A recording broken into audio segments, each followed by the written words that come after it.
Taarifa zilizochujwa, uchambuzi na matukio muhimu kutoka kila pembe ya Singida. Tembelea Mwes TV. Pia usisahau kulike na kucomment.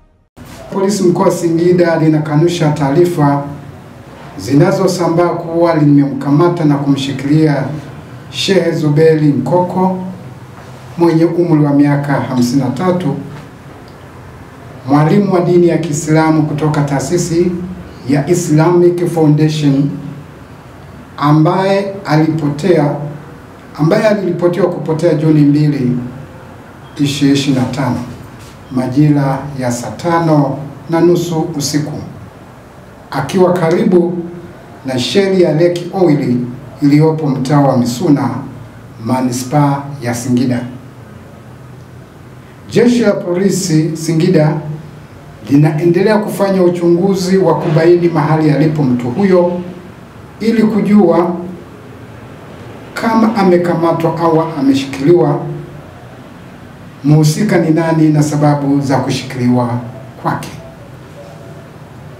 Aidha, jeshi la polisi mkoa wa Singida linawashikilia watu watatu kwa mahojiano ambao ni Abduri Ali mwenye umri wa miaka 58. Huyu ni mfanyabiashara na mkazi wa Muriet mkoani Arusha. Shabani Ramadhani Ikenga, huyu ana umri wa miaka 54, ni mfanyabiashara na mkazi wa Kisaki manispaa ya Singida. Na mtu wa tatu ni Mauridi Musa, ana umri wa miaka 52.